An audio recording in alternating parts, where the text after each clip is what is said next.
বিগত বছৰৰ দৰে এই বছৰো আমাৰ প্ৰপাৰ্টি টেক্স ক্ষেত্ৰত আপোনালোকৰ জৰিয়তে আমি ৰাইজৰ ওচৰত এই টেক্সখিনি দিয়াৰ ক্ষেত্ৰত আমি এক ব্যৱস্থা গ্ৰহণ আমি কৰিছোঁ। ইতিমধ্যে আপোনালোকে দেখিছে যে বিভিন্ন ধৰণৰ আমি হোৰ্ডিং লগাইছোঁ বা বিভিন্ন ধৰণৰ প্ৰচাৰ মাধ্যমেৰে আমি প্ৰচাৰ কাৰ্য চলাইছোঁ। এই প্ৰপাৰ্টি টেক্সখিনি যেতিয়া আমাৰ সংগ্ৰহ হয়, আমাৰ গুৱাহাটী পৌৰ নিগম পৰিচালনা কৰাৰ ক্ষেত্ৰত বহুখিনি আমি সুবিধা পাওঁ বা আমি সুন্দৰভাৱে কৰোঁ। গুৱাহাটীবাসী ৰাইজৰ প্ৰপাৰ্টি টেক্সৰ জৰিয়তে আমি আমাৰ গুৱাহাটী পৌৰ নিগমৰ বিভিন্ন কৰ্মচাৰীক দৰমহা দিওঁ আৰু গুৱাহাটী পৌৰ নিগম পৰিচালনা কৰোঁ। আমাৰ 24-25 বৰ্ষত আমি প্ৰায় আমাৰ প্ৰপাৰ্টি টেক্স সংগ্ৰহ কৰাৰ ক্ষেত্ৰত আমি এক ব্যৱস্থা গ্ৰহণ কৰিছিলোঁ। আমি 1,60,000 হোল্ডিং নম্বৰৰ ভিতৰত আমি 1,10,000 মানুহৰে আমি প্ৰপাৰ্টি টেক্স পাবলৈ সক্ষম হৈছোঁ। এতিয়াও আমাৰ মাৰ্চ মাহ বাকী আছে। আমি প্ৰায় 50,000 মানুহৰ ঘৰৰ পৰা আমি এই কৰ কাটো আমি সংগ্ৰহ কৰিব আমি পৰা নাই বা আমাৰ উঠোৱা নাই। ইয়াৰ কাৰণে আমি প্ৰপাৰ্টি টেক্স সংগ্ৰহ কৰাৰ ক্ষেত্ৰত আমি পৌৰসখী ঘৰে ঘৰে গৈ সংগ্ৰহ কৰাৰ ক্ষেত্ৰত আমি এক ব্যৱস্থা গ্ৰহণ কৰিছোঁ আৰু বহুতে এইটো অনলাইন যোগেও দিয়াব পাৰে আৰু CSC চেণ্টাৰৰ যোগেদি আমি দিয়াব পাৰোঁ। আমাৰ যোৱা বছৰ মানে আমাৰ এই বছৰৰ 24-25 বৰ্ষৰ আমাৰ টাৰ্গেট আছিল 130 কোটি টকাৰ প্ৰপাৰ্টি টেক্স সংগ্ৰহ কৰা। ইতিমধ্যে আমি প্ৰায় 80-85 কোটি টকা আমি সংগ্ৰহ কৰিবলৈ সক্ষম হৈছোঁ আৰু বাকী এইখিনি যদি আমি সংগ্ৰহ কৰোঁ তেতিয়া আমাৰ যিটো আমি লক্ষ্য লৈছিলোঁ সেই লক্ষ্যত আমি উপনীত হ'ব আমি পাৰিম। ইয়াৰ লগে লগে আমাৰ যিবোৰ ট্ৰেড লাইচেঞ্চ আছিল এই ট্ৰেড লাইচেঞ্চৰ ক্ষেত্ৰত আমাৰ প্ৰায় গুৱাহাটীত প্ৰায় 50,000তকৈ অধিক আমাৰ ট্ৰেডৰ আমাৰ দোকান আছে, সৰু বৰ ডাঙৰ গোটেইখিনি আছে। ইয়াৰ পৰা আমি প্ৰায় 27 কোটি টকা যোৱাবাৰ আমি যিমান তুলিছিলোঁ সেইখিনি আমি তুলিবলৈ ইতিমধ্যে আমি সক্ষম হৈছোঁ। বাকী 25,000 আমাৰ যি দোকান আছে এই দোকানখিনি কিন্তু এতিয়ালৈ তেওঁলোকৰ নৱীকৰণে হওক বা তেনে ব্যৱস্থা কৰা হোৱা নাই। আজিকালি ট্ৰেড লাইচেঞ্চ ল'ব গ'লে গুৱাহাটী পৌৰ নিগমৰ কাৰ্যালয়ত আহিব নালাগে। তেওঁলোকে নিজে অনলাইন যোগেদি তেওঁলোকে লাইচেঞ্চখিনি ল'ব পাৰে। বহুত ব্যৱসায়ী আছে যে আমাৰ যিবিলাক স্লেব 4টা স্লেব আছে এই স্লেবৰ ভিতৰত তলৰ স্লেবটোত লৈ পেলাই তেওঁলোকে ব্যৱসায় কৰি থাকে। যেতিয়া আমি ধৰোঁ তেতিয়াহ'লে আমাৰ পৰৱৰ্তী সময়ত সেইখিনি টেক্স লয়। বহুতো আমাৰ গুডাউন আছে, আপোনালোকে চাইছে আমি গুডাউন আমি ধৰিছোঁ। বহুতে কয় যে অফিচত টেক্স ল'লে গুডাউনৰ টেক্সটো কিয় লয়, কিন্তু গুডাউনত যিহেতু ব্যৱসায় হয় গুডাউনৰো আমাৰ এটা লাইচেঞ্চ লাগে। সেইখিনি সেনেকৈ আমি চাওঁ যদি প্ৰায় 25,000তকৈ অধিক আমাৰ ট্ৰেড লাইচেঞ্চ আমি পাবলৈ আমাৰ আছে। তো সেইখিনি আমি পোৱাৰ কাৰণে আপোনালোকৰ যোগেদি আমি সমূহ ব্যৱসায়ীসকলক আমি জনাইছোঁ যে সেইখিনি যে নৱীকৰণ কৰি লয় তাত নিশ্চয়কৈ আমাৰ খুব এটা ভাল আমি আশা কৰিব আমি পাৰিম। ইয়াৰ লগে লগে গুৱাহাটী পৌৰ নিগমৰ এক্টত আছে যে যিসকল টেক্সৰ ডিফল্টাৰ থাকে বা নিদিয়ে তেওঁলোকৰ প্ৰপাৰ্টি আমি এটাচ কৰিব পাৰিম। তো আমি এতিয়া চিন্তা কৰিছোঁ যে যিবিলাক হিউজ বাকী আছে আমি আগতো আমি জনাইছোঁ যে তেওঁলোকক আমি অনতিপলমে মাৰ্চৰ ভিতৰতে দিয়াটো তেওঁলোকে যেন দিয়ে। অন্যথা গুৱাহাটী পৌৰ নিগমৰ আইন মতে আমি তেওঁলোকৰ প্ৰপাৰ্টি টেক্স নিদিয়াৰ কাৰণে তেওঁলোকৰ বিহিত ব্যৱস্থা গ্ৰহণ কৰাৰ কাৰণে আমি গ্ৰহণ কৰিব আমি পাৰিম।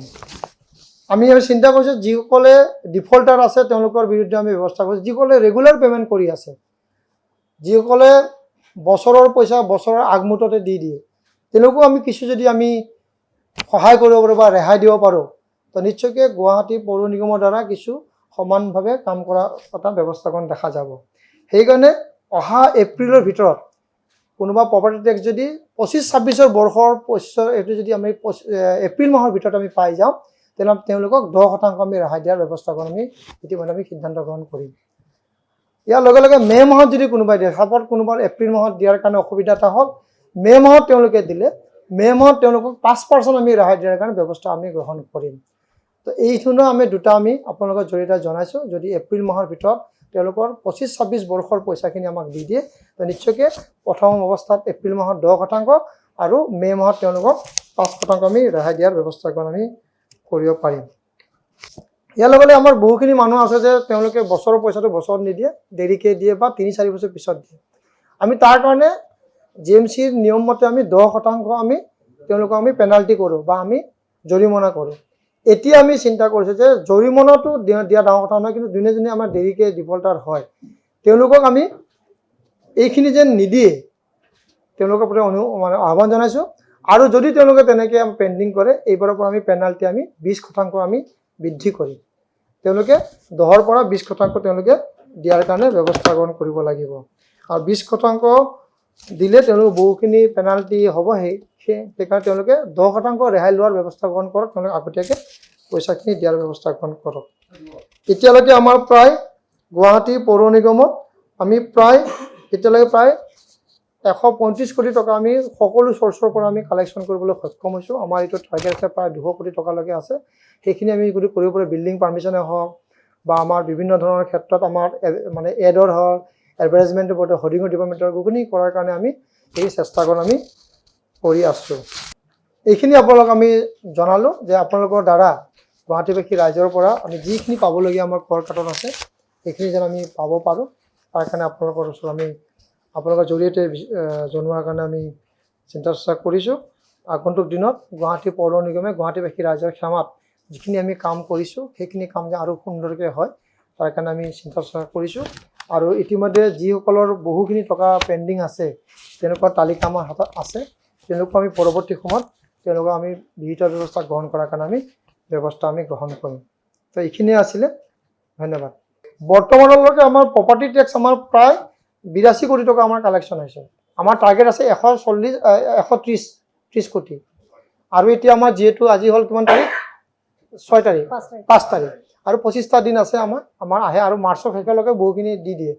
কিন্তু এইবাৰ আমি চিন্তা কৰিছোঁ যোনে আগতে দিব তেওঁলোকক আমি 10% আমি ৰেহাই দিম।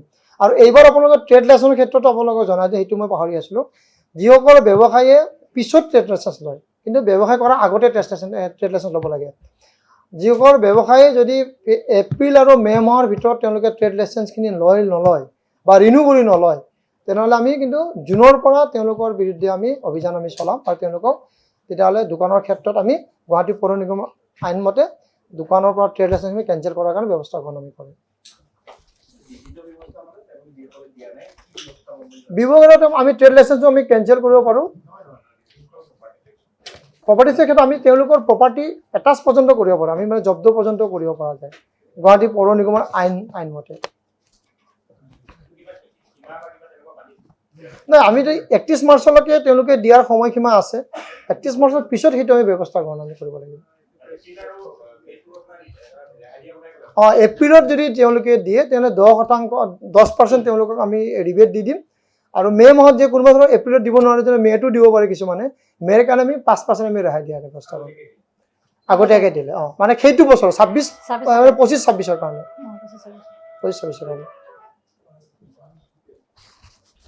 আৰু ট্ৰেড লাইচেন্সখিনি যেন তেওঁলোকে আগতীয়াকৈ লয়, কাৰণ ব্যৱসায় যোনে নতুনকৈ ব্যৱসায় কৰিছে সেইটো বেলেগ কথা যে তেওঁ মাৰ্চ, এপ্ৰিল, মে', জুনতো ব্যৱসায় কৰিব, তেতিয়া লাইচেন্স। কিন্তু যাৰ ৰিনিউৱেল আছে তেওঁলোকে ৰিনিউখিনি কিন্তু এপ্ৰিল মাহৰ ভিতৰতে তেওঁলোকে কৰি ল'ব লাগে। এতিয়াও বহুতে প্ৰায় 25,000 আমি আপোনাক ক'লোঁ, এতিয়া প্ৰায় 25,000 আমাৰ সৰু বৰ প্ৰতিষ্ঠান, ব্যৱসায় প্ৰতিষ্ঠানে এতিয়াও ৰিনিউ কৰা নাই, সেইখিনি যেন আগতীয়াকৈ কৰি লয়। হা গোডাউন বুলি নহয়, আমি এইটো ব্যৱসায় প্ৰতিষ্ঠান বুলি ধৰিছোঁ। এতিয়া কিছুমান মলত প্ৰায় 10-12টা লাইচেন্স থাকে। তেওঁলোকৰ কাপোৰৰ বেলেগ থাকে, কিতাপৰ বেলেগ থাকে, হ'লচেলৰ চাউল দালিৰ বেলেগ থাকে। সেইকাৰণে এতিয়া গোডাউন যদি থাকে কিছুমানৰ ধৰক এতিয়া 2টা গোডাউন আছে, তেওঁলোকৰ 2খন লাইচেন্স লাগিব, আৰু ব্যৱসায় কৰাৰ ক্ষেত্ৰত বেলেগ লাইচেন্স লাগিব। সেনেকৈ আৰু হায়েষ্ট আমাৰ 8,750 হায়েষ্ট লাইচেন্স 1 বছৰৰ কাৰণে। যদি বেছি তেওঁলোকে মানে ব্যৱসায়টো যে টাৰ্ণ অভাৰটো থাকে তেওঁলোকৰ বেছি থাকে, হায়েষ্ট তাতকৈ আৰু বেছি নহয়। আৰু লয়েষ্ট আমাৰ 1,750।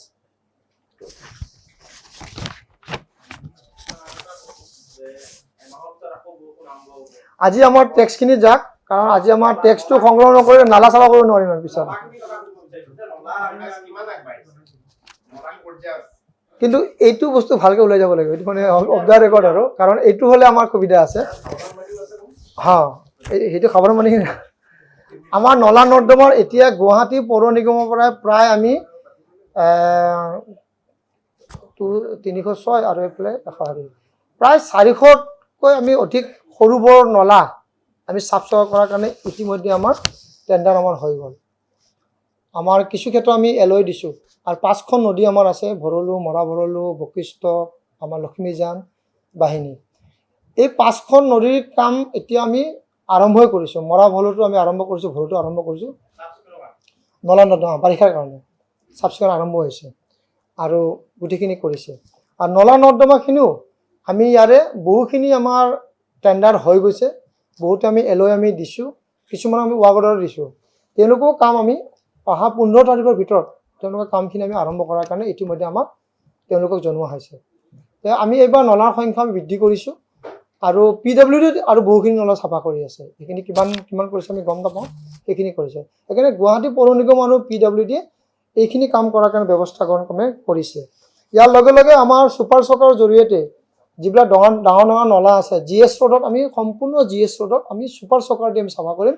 কাৰণ বোকা যেতিয়া আমি তুলি থৈ দিওঁ, সেই বোকা থোৱাৰ পিছত যেতিয়া লেতেৰা হয়, বহুখিনি আমাৰ দুৰ্ঘটনাও হয় কেতিয়াবা, সেইখিনি যেন নহয়। সেইকাৰণে আমি যোৱাবাৰ আমি ছুপাৰ চকাৰ দি আমি কৰিছোঁ, এইবাৰ আমি ছুপাৰ চকাৰ দি ব্যৱস্থা গ্ৰহণ আমি কৰাৰ কাৰণে ইতিমধ্যে আমি কৰিছোঁ। আৰু এইবিলাক মিছন ফ্লাড ফ্ৰীৰ কাৰণে বিভিন্ন পৰ্যায়ত আমাৰ সভা সমিতি অনুষ্ঠিত হৈছে, কেনেধৰণৰ কাম আৰম্ভ কৰিব লাগে সেইখিনি কৰাৰ কাৰণে আমি আশা কৰিছোঁ 15 মাৰ্চৰ ভিতৰে আমি কামখিনি যেন আমি সম্পূৰ্ণ কাম যেন আৰম্ভ কৰিব, তাৰ কাৰণে আমি ব্যৱস্থা গ্ৰহণ কৰিছোঁ।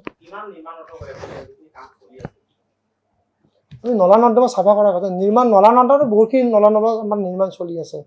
এতিয়াতো আমাৰ হাতত তেনেকৈ তথ্যখিনি আমাৰ অনা নাই, তথাপি বহুখিনি নলা নৰ্দমা আমাৰ চাফা হৈছে। নতুন নলাবিলাকত আমাৰ চাফ চিকুণ কৰাৰ ক্ষেত্ৰত অলপ সহজে হ'ব, যিহেতু নিৰ্মাণেই হৈছে এতিয়া।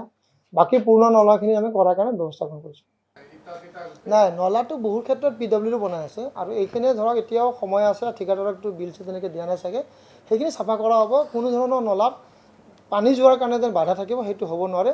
ক'ৰবাত যদি তেনেকৈ আছে সময় মোক আপুনি দি দিব, মই এইটো কৰাই দিম। নাই, এইটো আমাৰ DDMৰ ক্ষেত্ৰত আমাৰ এইখিনি ব্যৱস্থা গ্ৰহণ কৰিব। য'ত নলা তেনেকৈ আমাৰ ৰাইজে আমাক জনাইছে অসুবিধা পাইছে, সেইখিনি আমি ক্লিয়াৰ কৰি দিয়া ব্যৱস্থা আছে। নলা নৰ্দমা কোনো ধৰণৰ বাধা দি ৰাখিব নোৱাৰিব। বাৰিষাৰ ক্ষেত্ৰত আমি গুৱাহাটী পৌৰ নিগমৰ পৰা বিভিন্ন ধৰণৰ ক্ষেত্ৰত নলা নৰ্দমা নিৰ্মাণ কৰাৰ ক্ষেত্ৰতো আমি ব্যৱস্থা গ্ৰহণ কৰিছোঁ। আৰু য'ত তেনেকৈ বাধা দিয়া আছে, আমাৰ যদি তাৰ স্থানীয় ৰাইজে আমাক জনায়, সেইখিনি আমি DDMৰ এক্টত কাৰোবাৰ যদি ঘৰে যদি বন্ধ কৰি ৰাখিছে, সেইখিনি আমি উঠাই আছোঁ। আপোনালোকে নিউজ কৰিয়ে আছে আৰু পৰৱৰ্তী সময়ত সেইখিনি কৰা হ'ব। আৰু সেইটো DDMৰ দ্বাৰা DC জৰিয়তে এইটো কামটো হ'ব। যিকোনো খবৰৰ বাবে যোগাযোগ কৰক 7099017330 লগতে 7099017110 নম্বৰত।